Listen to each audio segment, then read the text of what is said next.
Hello, everybody, and thank you for joining me today. It's Allan Laboucan with the Rocks and Stocks News Show. Recently, I added a new sponsor in NevGold Corp, and what excited me about NevGold is the combination of what they're doing in Idaho and also their project in Nevada. But right now, I think the key focus is in Idaho.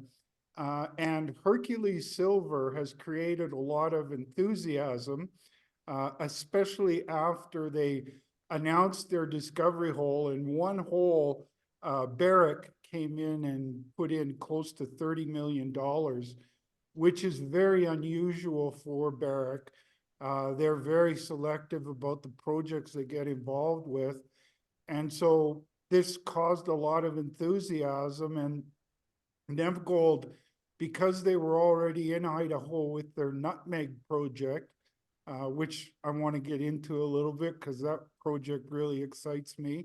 But the focus today main focus will be on the news they had out regarding additional work and information from the ground that they acquired in Idaho, in that area where Hercules has a lot of enthusiasm built up. So we have Brandon Bonifacio, who is the CEO of the company, and Derek Unger, who is the VPX. Thank you very much for joining me today, guys. Thanks for having us, Allan. Great to be here. With the first interview we did, Brandon, I kind of missed it a bit, and I didn't talk a lot about your background, and also we'll talk about Derek's. And Brandon, you've had quite a career so far, even though you're young in the business, but you're not really young to the business because your father is a longtime veteran in the industry. So I guess you probably grew up around rocks and stocks. And but give us a little insight into your background. Yeah, definitely, grew up at dinner time and definitely talked about things that were happening in the resource sector, and especially growing up in Vancouver, you're exposed to the industry a lot daily. And I think when you look at what I tried to curate in my career, I think having both the technical background and a finance background, so I do have a mining engineering and a finance degree in terms of my studies, that really allowed me to have a lot of experience over the course of my career to date, working at projects, working in the investment banking industry and seeing the sort of financial sector or capital markets. And then fortunately, right out of my studies, I actually did my master's degree in mining engineering and my MBA actually at University of Nevada, Reno, in Reno, Nevada. And after that, I had a great position that opened up at Goldcorp in the corporate development group, and really never looked back. I think that was a great way. It was a very lean, nimble organization, very entrepreneurial. And through that process, saw from a large cap lens what a lot of these companies were looking for, and knew and sort of learned how to go through the project evaluation stage. And I think that's really served myself and I think NevGold well as we've looked at projects over the past couple of years as we form the company. I think it's evident in the projects that you have, and even this new acquisition. You didn't just go out there looking for claims on the map. You attacked it with an intelligent fashion, which I think is a good chance to throw it over to Derek and tell us a little bit about your history, Derek, and this new acquisition. Yeah, thanks, Allan. So I'm a geologist. I've been working in exploration over 15 years. Over a decade, that's been in the Western U.S., primarily Nevada, Idaho, those areas.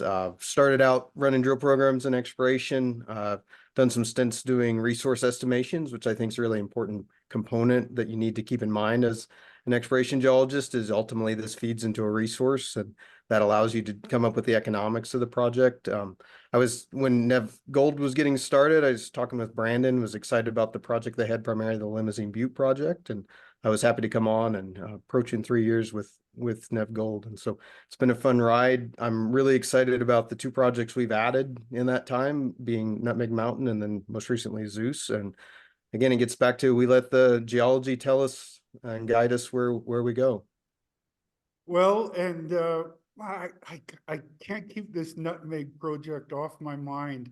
I looked at the resource, about 1.25 million ounces. Mhm. in all categories.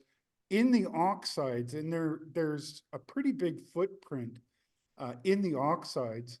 But what really excites me about is what's underneath. The potential for a series of epithermal veins Mhm. that may have fed that oxides.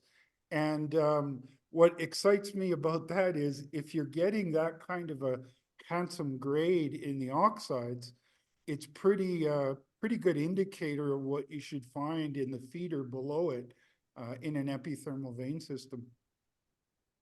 Exactly. That's what really stood out to me when we looked at Nutmeg Mountain. I worked at Newmont's Midas mine, which is another one of these epithermal systems, high grade underground deposit. Actually, had done my master's thesis at Midas along with some of these other epithermal deposits in Idaho and in Nevada, including the Delamar area as well. And so I was very familiar with these. Nutmeg was one that I can say was kind of off the radar. It hadn't really been looked at that much. The last drilling was it was around 2012, and so it was one that we saw that you've got, approaching a million and a half ounces at the surface, depending on what cutoff you use. It's all up in the high center part of the system, up in that really high part of the system. And that was what I said to Brandon is, no one has located the feeder for all this gold that came up. And if you've got that much gold at surface, there's got to be something at depth. And so that was what really excited us. The other thing that we really thought stood out was the land situation. Most of the resource is actually on private ground. So it's a combination of patented mining claims and also some leases. And really that's where all the drilling had been focused. And so we saw that as an opportunity. We can step out onto the surrounding BLM claims and test both for extensions of that near surface mineralization, which essentially outcrops. So you've got a very low strip ratio, but also then test at depth, trying to identify where are the feeder zones that was bringing all this gold to the surface. Yeah, And Derek, I just brought up the plan view, and I think it describes it very nicely, where you've got 90% of the historical drilling, 90% of the resource on this sort of center donut hole, which are the patented claims. There has not been much drilling in the surrounding BLM claims. So we've got lateral potential, and then obviously as Allan getting excited, Derek, yourself as well, there's that depth potential as well. So I think there's a lot that we can do with this asset, and we're already sitting on that 1.3 to 1.5 million ounces effectively sticking out of the ground. and the potential for a cluster of epithermal veins, like, you look at Las Chispas down in Mexico for Silvercrest. That's been a fabulous mine, and they've got about 40 veins in that cluster, and with the size of that mineralization, it stands to reason that it's not going to be one vein. If it is an epithermal vein sitting under it, it shouldn't be just one. There could be a whole cluster under it. Precisely. That's the lesson I learned working on these systems. If there's one, there's a dozen. And once you understand the orientation, then you can just start stepping out and identifying where they are. Plus the potential for blind veins. You look at Mag Silver down at Juanicipio, those two veins are blind and they're spectacularly profitable. So I live in Mexico, so I'm a big fan of epithermal vein systems. So Nutmeg is front and center on my thinking, but let's get into the news on the, so you acquired ground in Idaho near where Hercules has created a lot of enthusiasm. But as folks will see in the news release, look at all the geological similarities between what Hercules has found and where you guys are. Definitely. And I think maybe looking at this sort of plan map of the district, and obviously Nutmeg is on here as well. So that really gave us a leg up in terms of moving extremely fast and expeditiously in terms of acquiring our Zeus project. But you can see that Zeus is approximately 20 kilometers south of that Hercules copper porphyry discovery. And then we actually effectively surround one of Hercules' other projects called Mineral. But I think what's most important is, and I've said this a lot the last couple of days, instead of hiring third-party staking crews, it was our team, Derek, our two very experienced senior exploration geologists, myself, we were in the field doing the staking. So the amount of knowledge that we picked up starting effectively last October as part of that process, I think is really being culminated in this release. And when you look at what we're putting out today, there are clear similarities between the Hercules Silver copper porphyry discovery and what we have at Zeus. And I think this news release really lays that out quite substantially, and it really provides substance of why we're so excited about Zeus. Obviously, the first release was more land focused, but this one really explains why we think we have the next copper porphyry discovery in this emerging copper trend here. So Which Derek, kind of gets maybe back- hand it to you, because I think there's a lot of things that we can talk about, and then Allan, feel free to jump in because I know you do a great job at probing with questions throughout. Something that this again stands out to your career in the business, Brandon. You didn't just go out there to grab any piece of ground. You guys wanted something serious, and Derek, why don't you tell us how serious this is? Yeah, the mineral district, which includes both the mineral property that Hercules has and then our Zeus project that we've just staked, really stood out when we started looking at this area from a geologic standpoint. And so most of the area is covered by a Miocene basalt cover that's much later, not related to the porphyry mineralization. And so when we started looking at this area, Hercules project, you can see on this map here in the kind of the upper right corner there, what we were looking for is where is some areas that has some similar geologic potential. And so at Hercules, you've got a series of Triassic plutons, Triassic intrusives, the likely source of the porphyry. Overlaying that, you have Triassic, Jurassic age, sedimentary and volcanic rocks. Those are part of the Izzy terrain rocks, which is part of the Huntington and Seven Devils formation. And then on top of that, you have the Izzy terrain rocks that are related to the Weatherby formation. And so those are Jurassic. And so when Hercules was up there, they drilled through those Triassic sediment, volcanic rocks, and found this blind porphyry underneath it. And so that was really the key to us. Okay, where else are you seeing this same sequence of rocks? And when we looked at the mineral district, we saw the same thing. So down here you have the Weatherby formation, again, the Izzy terrain rocks. Below that, you have the rocks of the Huntington and Seven Devils formation, which is the Olds Ferry terrain. And then below that, you have the same age porphyries or the same age plutonic rocks, so the Triassic age intrusives. And so this really checked all the boxes. The other key thing here is both districts have the Bay Horse thrust fault striking right through them. That seems to be a major structural corridor, a major part of the suture zone where all of these rocks were accreted onto the North American craton. And so this indicates that you're in that right structural setting. You've got the same age of rocks. And then the thing that also is really important, both districts, you can see on this map, all those red dots are historic mineral occurrences or historic past producing mines. And so both districts had significant historic production. Down in around Zeus Mineral, there was two different smelters constructed between the 1870s and 1890s. The whole district produced about 1 million ounces of silver and about 900,000 pounds of copper. So you've got historic production. Most of that was on the west side of the property. And what we really wanted to focus on is where do we think, now that we know we're in the right neighborhood, where's the best part to actually identify a blind porphyry, just like what they found up at the Hercules project? Well, some of the things that stood out to me when I just looking at the map is that you have these outcropping rocks in the north end where you are there, that extensive amount of historical mining. That was back when it was backbreaking work. They weren't out there doing exercise. They were down there finding mineralization. And then you also touched on the structural part of the story. And I noticed some structures that seem to be quite important. So you've got the right age of rocks, you've got the right structural story, mineralization, historical mining, all quite impressive, Derek. Yeah, that's what really stood out to us, is in terms of this is what we did at the desktop level, looking at maps, identifying areas that we thought had both the combination of the right geology and also land situation that we thought was approachable. And then once we got on the field, while we were staking the claims, the very first day we were finding copper mineralization on the surface. We were finding other indications of what you'd expect with a porphyry system, things like massive magnetite, specular hematite. And so this was something that it's just gotten better as we've dug more into it. You know, this is, it's been really encouraging to us that the more time we spent in the field, the more excited we've gotten about this project. And you talked about all these highlights, both projects in the right rock units, right sequence, mineral occurrences, historic mining. Wow, there's lots to unpack in this news release. Yeah, and I think from our standpoint, Alan, I don't think there's been a group or a company that's really looked at the district to the level of detail that we have.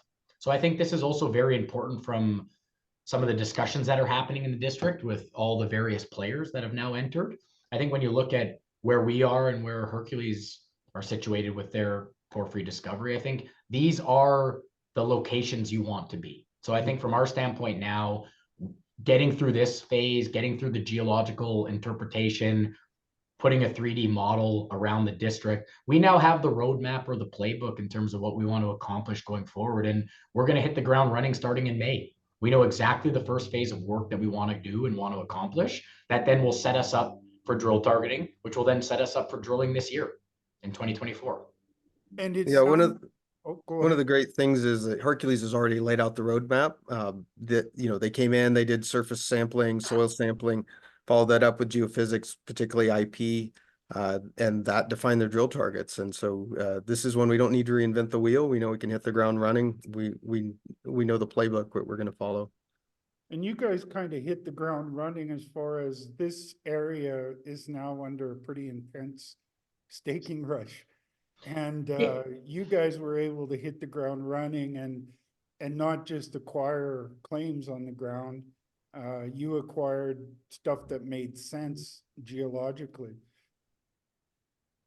I saw this happen in the diamond industry, you know, when diamonds got really exciting in the Northwest Territories, Chuck Fipke and his Diamet had sort of the carte blanche, and then quickly thereafter, Aber went in there and staked up a bunch of good ground that made sense, and they were probably more profitable in the long term than Diamet, a caddy.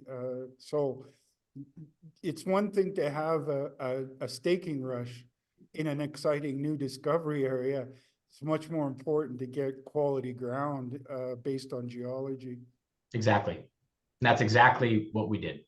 Yeah, we knew we were onto something. I can recall being at, there's several different Christmas parties that occur in the Reno area for geologists, and I had multiple geologists from the major companies coming up to me say, "Oh, I found the claim post with your name on it up in Idaho." And I was like, "Okay, that's good validation. If you were up there, that makes me feel good to know we're in the right place."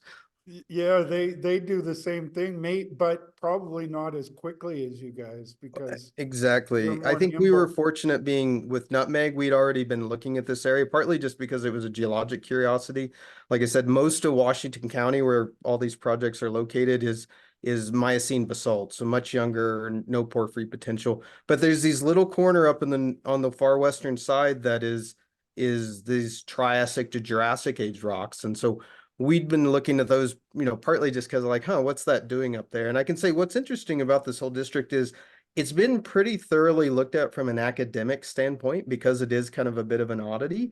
That's really what we've focused on, is pulling together all that academic research. That's what underpins all these maps we put out. We've just compiled a lot of great work that's been done by previous authors, but not a lot of work has been done from identifying economic potential. And that's, I think, part of the excitement in this area is, you know, it's very rare to identify a whole new porphyry district like this, especially one that essentially is not really seen any true work. You know, part of what we're excited about with Zeus is there's no drill holes on it at all at this point.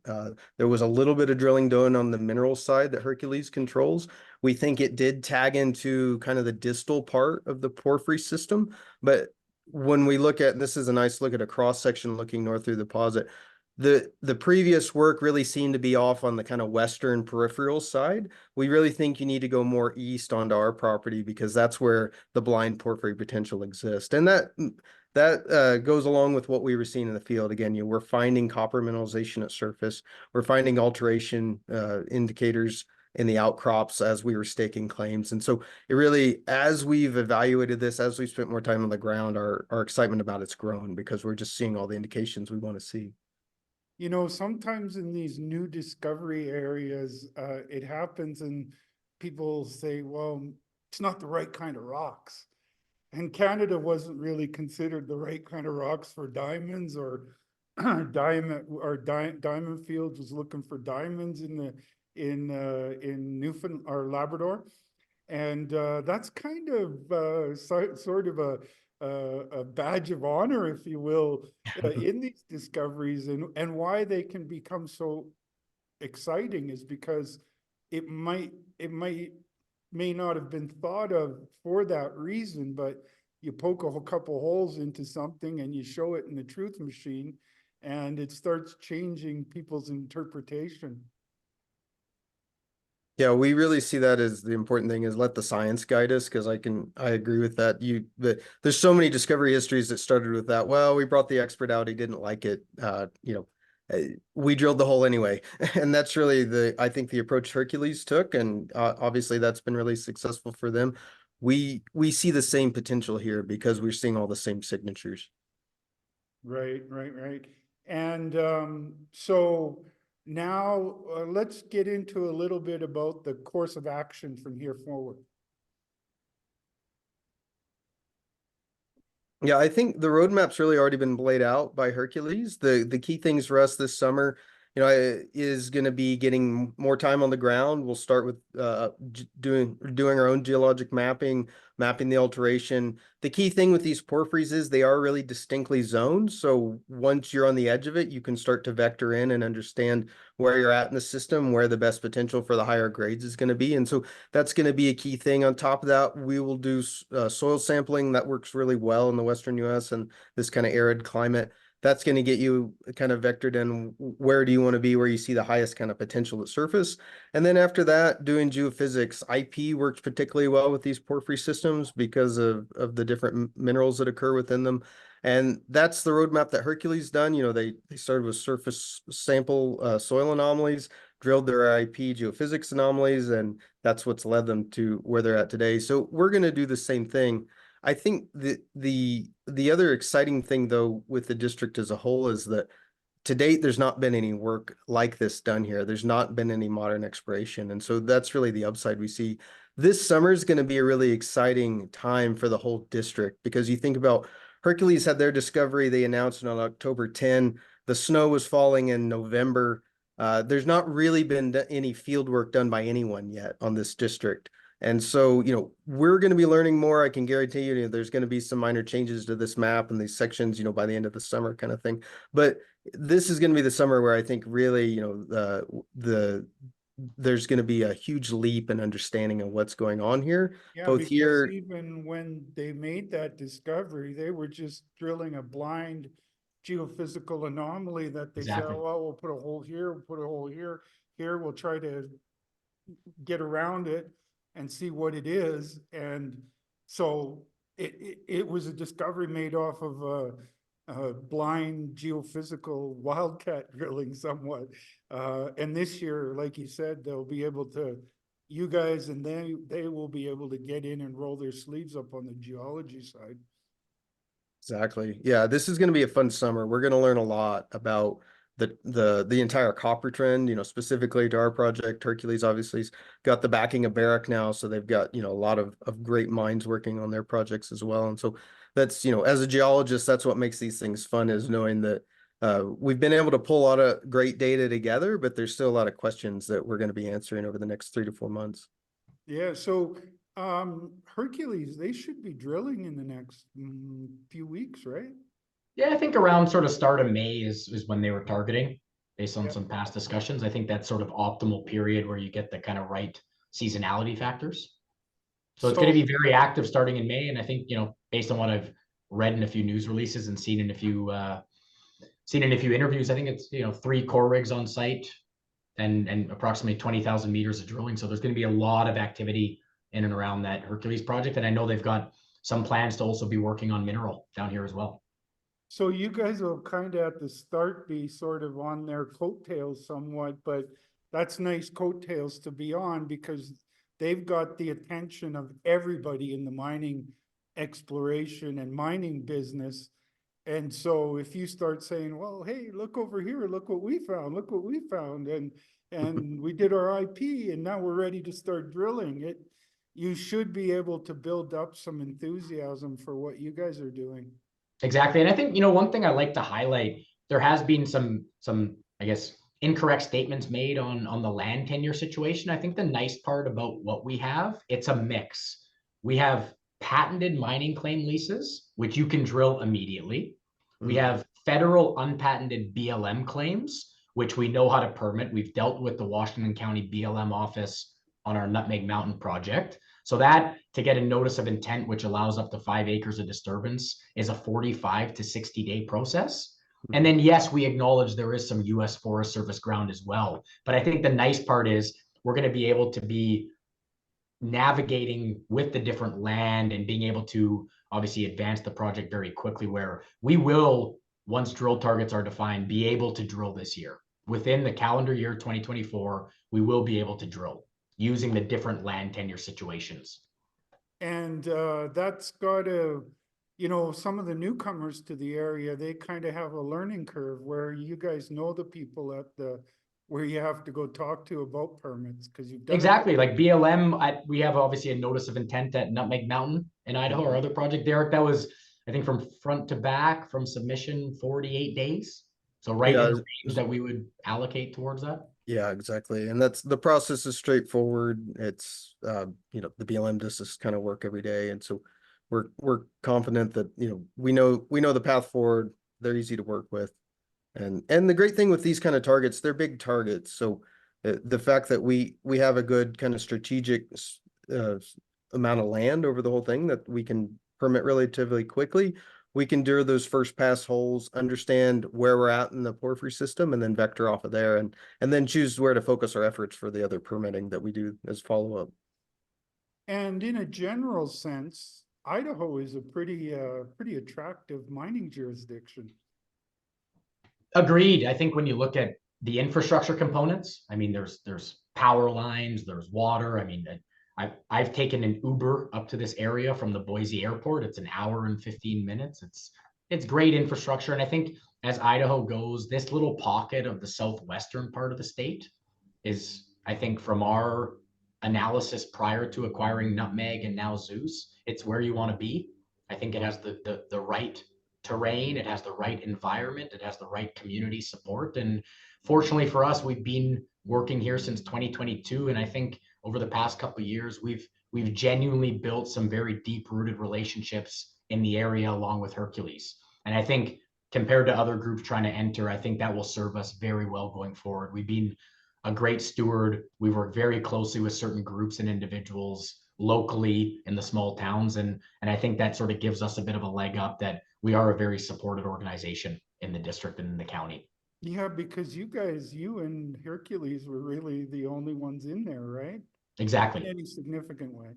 Exactly. Yeah, it really speaks to, I think, one of the big opportunities with Idaho is that you look at the history of these districts. There was a little bit of work done here in the mineral district 10 years ago. Any work prior to that was done in 1970. And it really just speaks to, there's not been a lot of modern exploration done in Idaho as a whole, but specifically this western side of Idaho. And, you contrast that with some place like Nevada, which is, had a very vibrant exploration community for decades and decades. That's where I've spent a lot of my time. And, that's good in that there's been a lot of discoveries coming out of that, but also there's a lot of projects that have already been looked at by so many people. You kind of get the feeling, well, okay, what can I bring that's different? These projects are exciting because they haven't been seriously looked at in a decade or more. And obviously a lot of them haven't really been looked at with that kind of looking for a porphyry kind of lens. And so those are the things that really get me excited as a geologist, that we're seeing all those kind of preliminary indications. There's a copper system here, but no one's taken that modern exploration approach to identify where's the best part of it. And so what do you think, Brandon, is your plans for Nutmeg this year? Are you guys going to try to get something going there as well? Because I think the whole area is going to heat up. 100%, Allan. When we look at our work program, and I know this does not have Zeus included, but when we look at our work program, I mean, even just the gold part of our portfolio with Nutmeg and Limo, we want to get active and drill both projects. Again, starting in approximately June. And I think the nice part about both Nutmeg and Limo, you're talking about near surface reverse circulation or RC drilling, which costs around $100 per meter versus core drilling, which costs around 400. That's for the near surface oxide target. At Nutmeg, we would also like to do a few deeper holes trying to test that feeder structure. That's obviously a fantastic target that we've been developing the last 24 months. So no, it's going to be a very active field season. I know we're trying to set up and find places to stay in Weiser, Idaho, because there's not much. And I know it's going to be very busy because of the Hercules trend, but we've got a few ideas there. So I think it's, drill in Idaho, drill in Nevada, fast track both those projects to resource updates at the end of the year. Our target combined is 3.5 million ounces plus. So 2 million ounces at Nutmeg in Idaho, 1.5 million ounces in Nevada. And then from a Zeus standpoint, is to fast track getting to drill targeting and then potentially drilling in the back half of the summer field season. So it should be a very, very active time for the company. At Nutmeg, even though core drilling is more expensive, some of your geological work is actually happening with the Truth Machine. So you're paying for learning.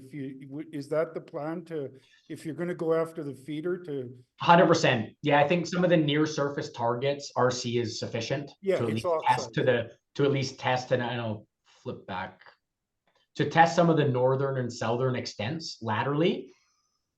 Very well served with an RC rig, but definitely as we're looking at that sort of deeper feeder structure, and then obviously it's kind of dual purpose because you get some nice data and information from the top part of the hole, and then obviously you start to kind of evolve your thinking and at that deeper part of the system. So it's definitely going to be a blended kind of RC and core program at Nutmeg. Yeah, and the other benefit is that if there's a potential for blind veins, if you can see that alteration in a drill hole when you're making one target and it keeps on going, you shouldn't see a huge footprint of huge alteration zone. So if you go through one vein and you're out of the alteration, then you get into some more alteration, you're probably 10, 15, 20 meters from another vein. Mm-hmm. And you really wouldn't see that with the RC, right? Exactly. Okay, well, it sounds like you guys are going to be busy. Well, there's a lot of enthusiasm for Idaho coming up. Exactly. We might need some more hands, Allan. So you might have to make the trip up to Idaho. Yeah, I don't know how if my knee can handle it, but I'll definitely kick some rocks around and see if I can cause some trouble.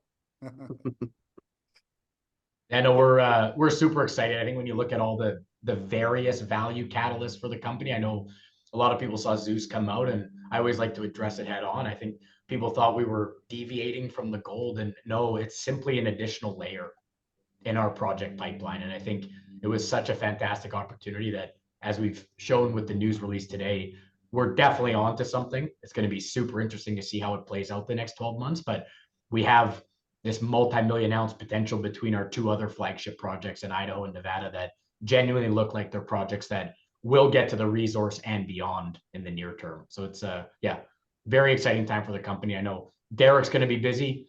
I'm going to be busy, and then the rest of our team is, but that there's no better position to be in. I think, especially the cycle we're entering, it's going to be very fruitful for all following the story. Well, any of those people that were concerned about you sort of losing focus on the other things, I think this news release will help waylay some of their fears, because you can see that you're using the same game plan that you use with Limo Butte and Nutmeg, in that you're not just trying to get into an area play. You're basing it on geology and science. For sure. And I think when you look at our team or our organization, I think our skill set is sort of the advanced exploration, but being able to develop the project through the different phases, being resource development, engineering stages, and we know how to do all the various phases of permitting. I think that's really where we fit in the spectrum, if you will. And I think that's exactly what we're applying at Nutmeg and Limo, and we have the last 2 years, and that's exactly the systematic approach that we will take at Zeus over the coming years. In a general sense, I was told that, when you were with Goldcorp, that you found a good project and they said, well, now go out and figure out how to mine it. Yeah, that was after an acquisition down in Latin America. So it was sort of my segue down to moving to Chile, actually. And, I think for me at the stage of my career and age, it was such a fantastic experience being down there and experiencing a different culture, seeing a couple large, massive copper gold type systems, and obviously the responsibility that came with it. So it's, when you're managing an 80 million US budget in a joint venture with Barrick and Goldcorp as the 50% shareholders, there's a lot of responsibility that comes with that. And I think we try and apply that large company mindset, but with the cost efficiencies and the nimbleness that we can in the junior mining space. And I think that's part of the DNA of NevGold.